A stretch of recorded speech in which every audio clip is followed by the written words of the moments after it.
তোর মা তো তোর কাছেই ঘেঁষতে দিচ্ছে না আমায়। কি শুরু করেছে বল দেখি?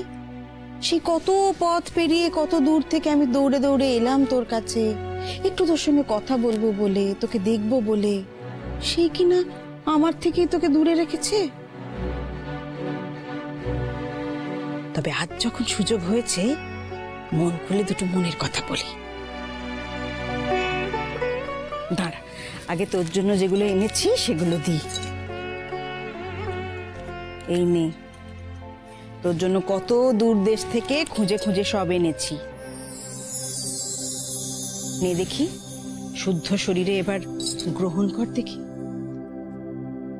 জানতিস নাকি তোর জন্য এই দক্ষিণাবর্ত শাক, কাছিমের কড়ি, নীল রঙের পাথর এগুলো আনবো?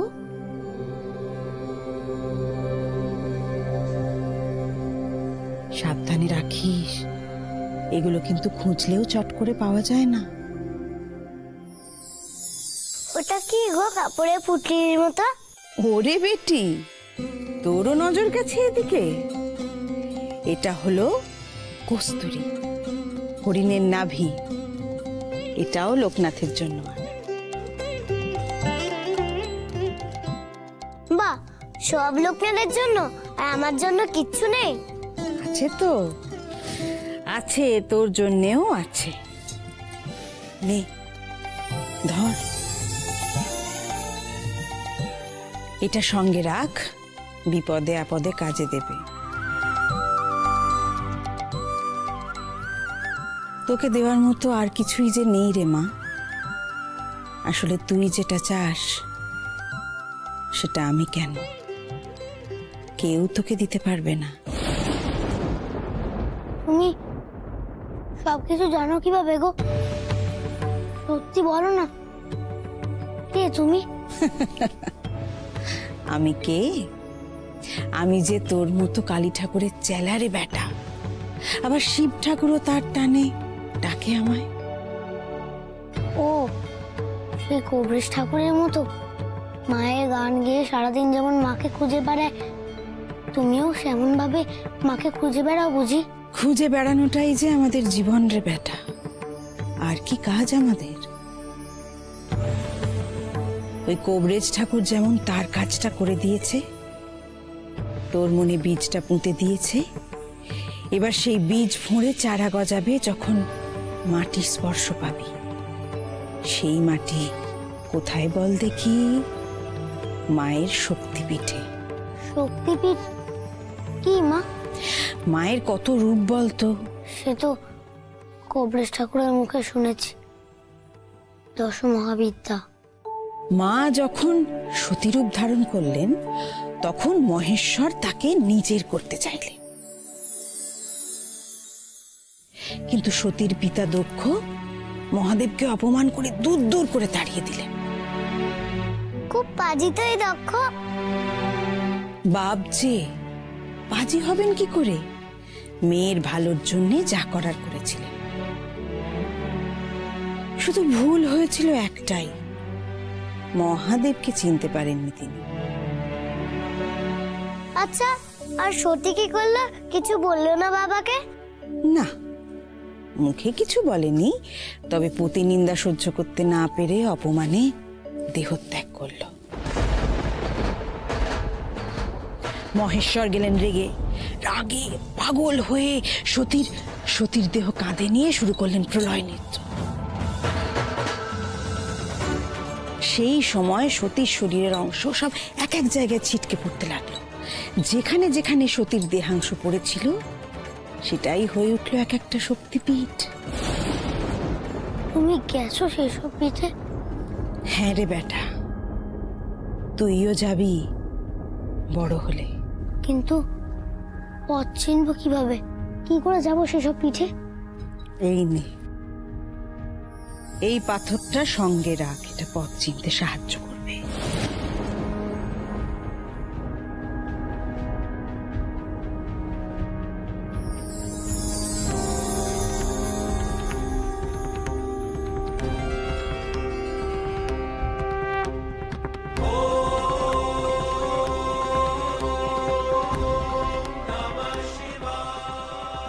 ওই তো ওই তো বরফের দেশ।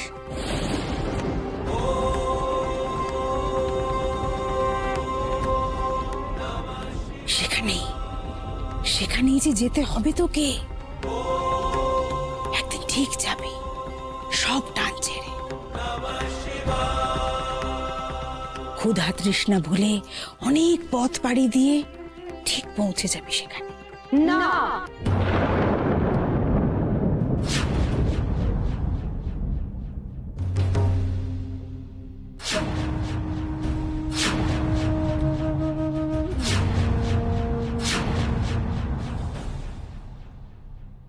লোকনাথ কোথাও যাবে না। দেখলেন দেখলেন আপনি, আমি সত্যি বলছি না মিথ্যে বলছি? এখানে সবাই মিলে আমার থেকে আমার ছেলেকে কেড়ে নেওয়ার জন্য ষড়যন্ত্র করছে। দেখুন, নিজের চোখেই দেখুন এখানে কি চলছে। লোকনাথ উঠে আয়, উঠে আয় বলছি। কিভাবে যাব মা? সবকিছু যে শোনাই হলো না। থাক, শুনতে হবে না ওসব কথা। কি করবি ওসব শুনে? হ্যাঁ, চলে আয়, চলে আয় বলছি। জোর খাটালেই কি আর সব পাওয়া যায় রে মা? চুপ, একদম চুপ করুন আপনি। আপনি আর একটা কথাও বলবেন না। আমার লোকনাথকে যদি আমার থেকে কাটতে হয় তাহলে সবার আগে আমাকে শেষ করতে হবে, সে আপনি যেই হন না কেন। জন্মাষ্টমীর পুণ্য লগ্নে শিবাংশে যার জন্ম, গোত্র বাৎস, তার ললাটের লিখন প্রশস্ত রে। সংসারে কি তাকে আটে?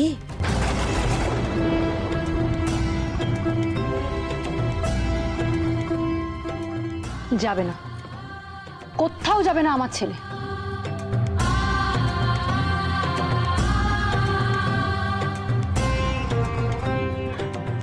কি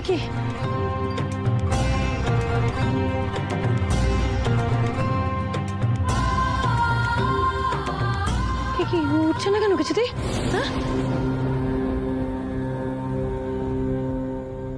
মা, তুমি ভয় পেয়েছো। ভয় পেলে কি কার্যসিদ্ধি হয় মা? এই নাও, এটা দিয়ে মোছার চেষ্টা করো, দেখবে ঠিক উঠবে।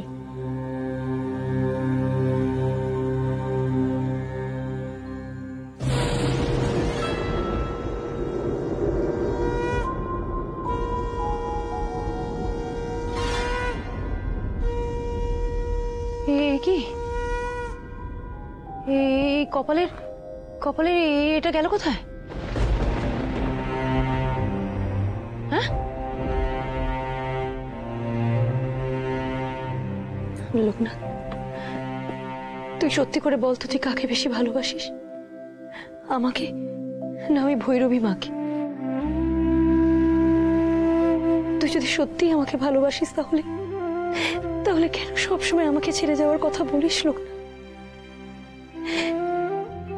কিছুদিন আগেই তোর দাদা আমাকে ছেড়ে চলে গেল, এখন তুই আমাকে ছেড়ে চলে যাবি বলছিস। একে একে সবাই যদি আমাকে ছেড়ে চলে যাস তাহলে তাহলে আমি বেঁচে কি করব লোকনাথ? তুই যদি আমাকে ছেড়ে যাস তাহলে তাহলে যে আমি বাঁচতে পারবো না। তার থেকে বরঞ্চ আমিও চলে যাব। আমার এই জীবন রাখার থেকে না রাখাই ভালো। মরে যাব, আমিও মরে যাব। কমলা, কমলা, এসব কি কথা বলছো তুমি?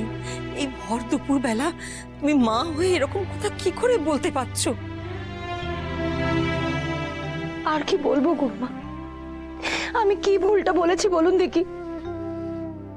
আমার নিজের ছেলে যদি আমাকে আমাকে ছেড়ে চলে যেতে চায় তাহলে তাহলে আমি কি করব আর বেঁচে?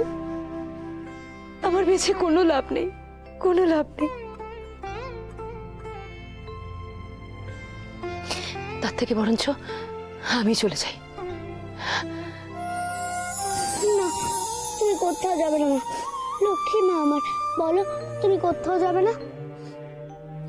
তাহলে তুই আমাকে কথা দে, তুই কোথাও যাবি না, তুই আমার সঙ্গেই যাবি। চল লোকনাথ, দেখছো?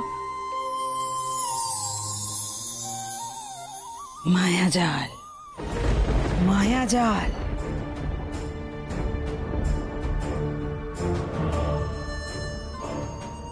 এই মায়াজালেই আমি আমার ছেলেকে আটকে রাখবো। দেখি কে ওকে আমার থেকে কেড়ে নেয়। চলে আয় লোকনাথ, উঠে আয়। কমলা, কমলা,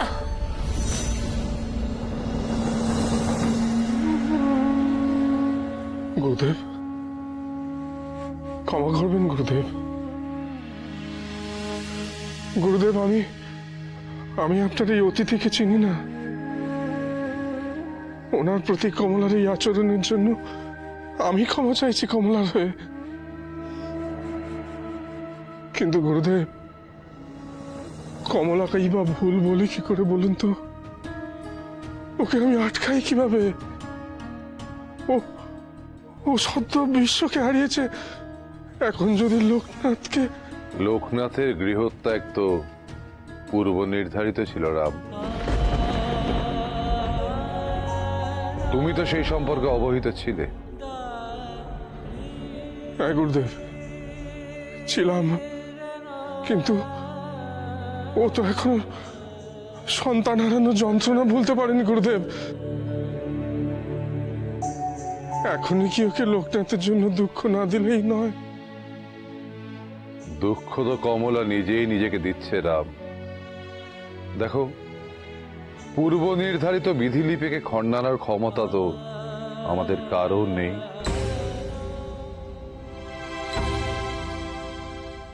লোকনাথের জন্মের সময় আমি যে ভবিষ্যৎবাণী করেছিলাম, আজ অম্বিকা দেবী এসেছেন এটাই মনে করিয়ে দিতে। উনি এসেছেন লোকনাথকে এই সংসারের মায়াজাল কাটিয়ে বের হতে সাহায্য করার জন্য। অম্বিকা মা, মা, মা, আপনি এই মায়াজাল কাটিয়ে লোকনাথকে পথ দেখাবেন কি করে? কে আপনি মা? আপনি কোথায় থাকেন? কি আপনার পরিচয়? অম্বিকা মা,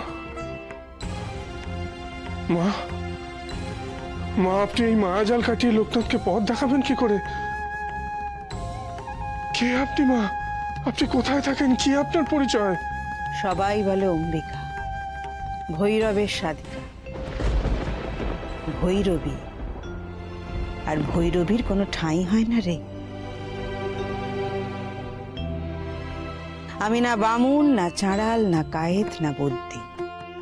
আমার না আছে ঘর, না আছে বার। যখন যেখানে ওই বেটা শিব আর মা কালী ডাকেন, আমি সেখানেই চলে যাই। সেখানেই আমার ঘর। আর মাঝে মাঝে শ্মশানে, জঙ্গলে, পাহাড়ে ঘুরে বেড়াই আলোর খোঁজে, ঠিক তোর বেটার মতো,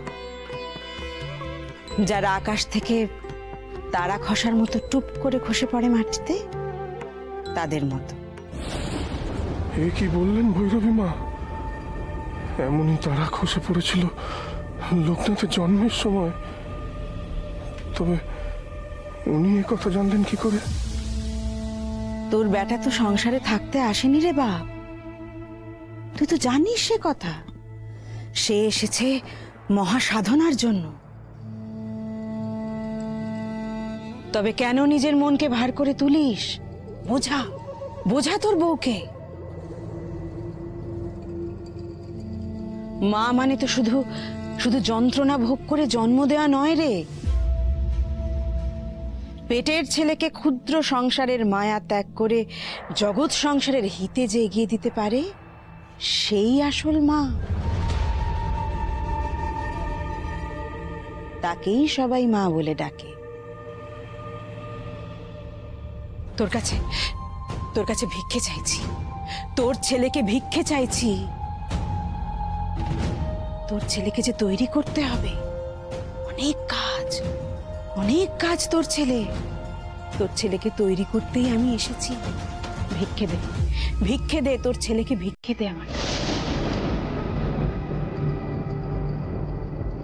তোরা যদি এইভাবে বাধা দিস, তাহলে জগৎ সংসারের কি হবে?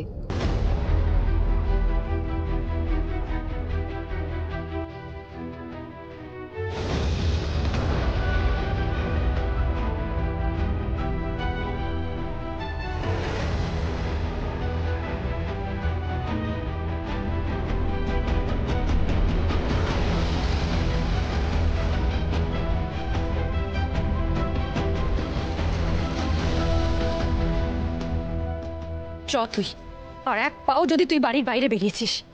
অন্য, এই অন্য, যা তো ভাইকে ঘরে নিয়ে গিয়ে কাঁচা জামা কাপড় পরিয়ে দে যা। চান করতে পাঠিয়েও আমার শান্তি নেই জীবনে। পই পই করে বারণ করলাম যে চান করে সোজা একেবারে বাড়ি চলে আসবি, তা না ওখান থেকে উনি আবার গেছেন। ও মামা, ভাই তো এসে গেছে, এবার খেতে দাও না, খুব খিদে পেয়েছে। বলি একটু দাঁড়া দেখি বাপু, আর জ্বালাস না। এই অন্য, ভাত হয়েছে? না মানে ভাত বসাতে গিয়ে দেখি চাল বাড়ন্ত, বাবাও তো এখনো ফেরেননি। যদি শীতে টিতে কিছু নিয়ে ফেরেন তাই অপেক্ষা করছিলাম। এই যে বলি, এতক্ষণে আপনার আসার সময় হলো? হ্যাঁ, এই সকাল থেকে যে ছেলেগুলো মুখে কিচ্ছুটি না দিয়ে বসে আছে সে খেয়াল আছে আপনার? চল লোকনাথ, ঘরে চল।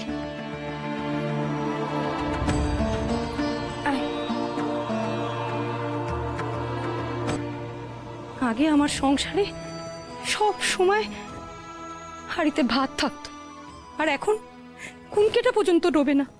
দিন আনি দিন খাই, এহেন অবস্থা হয়েছে আমার সংসারে।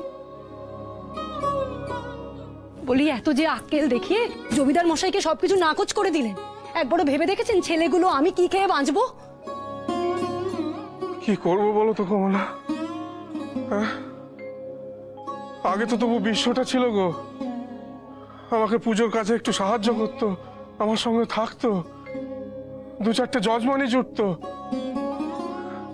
আর এখন যে শিবটাকে নিয়ে পুজোয় বেরোবো সে উপায় তো নেই। বলি, তা হবে কি করে? এরকম ছেলেই তো আমি পেটে ধরেছি। বলি, এতদিন মাথার উপর দাদাটা ছিল, সংসারের সব দায়িত্ব সে সামলাতো। এখন দাদাটা নেই, তোর যে এত বড় দায়িত্ব সেটা একবারও মাথায় আসে না তোর? হ্যাঁ, খিদে পেলেই তো দৌড়ে মামা বলে ছুটে আসিস খাবার খাওয়ার জন্য, কিন্তু খাবারটা কোথা থেকে আসবে, কি করে জোগাড় করবে, একবারও সেটা ভেবে দেখেছিস? আমার মুখ কাচুমাচু করা হচ্ছে, মা কিছু বললে অমনি তার হাতে লাগে। কিন্তু মার যে কতটা কষ্ট করেছে এই মানুষটা সংসারে খাবার জোগাড় করে, একবারও সেটা ভেবেছিস কোনোদিন? ভাবিসনি। এখানে দাঁড়িয়ে না থেকে বাইরে গিয়ে 2 পয়সা রোজগার করলেও তো পারিস। খাট হয়েছে মা, আর কোনোদিনও খেতে চাইবো না। হ্যাঁ হ্যাঁ, রাগ দেখা, আমার উপর রাগ দেখা। সংসারে রাগ দেখার জন্য তো একজনই আছে। আমার হয়েছে যত জ্বালা। একজন তো নাচতে নাচতে স্বর্গে চলে গেল, এবার তুইও যা। তুই কেন বাকি থাকিস? স্বার্থপর সব কটা। কমলা, কমলা, অনেক তো বললে, এবার থামো। কি হবে বলো তো বলে? সেই তো নিজে দুঃখ পাবে গো। তাহলে গঞ্জনা শুধু শুধু কেন করো? আর না করে কি করব বলতে পারেন? হ্যাঁ, আমার যদি ক্ষমতা থাকতো না, তাহলে আমি নিজে সংসারের বাইরে বেরিয়ে 2 পয়সা রোজগার করতাম। কি বলছো তুমি কমলা? কমলা, কমলা, শান্ত হও। কি বলছো তুমি? কমলা, কমলা, শোনো শোনো, আমি একটা কথা ভেবেছিলাম গো। দেখো না, লোকনাথকে জমিদার মশাই তো খুব ভালোবাসেন, স্নেহ করেন, তাই ও জমিদার বাড়িতে পুজো করতে গিয়ে লোকনাথকে যদি সাথে নিয়ে যাই। লোকনাথ? হ্যাঁ, লোকনাথ? বলি, আপনারও কি মাথাটা গেছে নাকি? হ্যাঁ, যে ছেলেটা নিজের খেয়াল রাখতে পারে না, যে ছেলেটা না আছে চাল না আছে চুলো, যে ছেলেটা সারাদিন টোটো করে ঘুরে বেড়ায়, সে নাকি খেয়াল রাখবে আমাদের? হ্যাঁ, আমাদের খেয়াল রাখবে? ভালো কথা বলে না।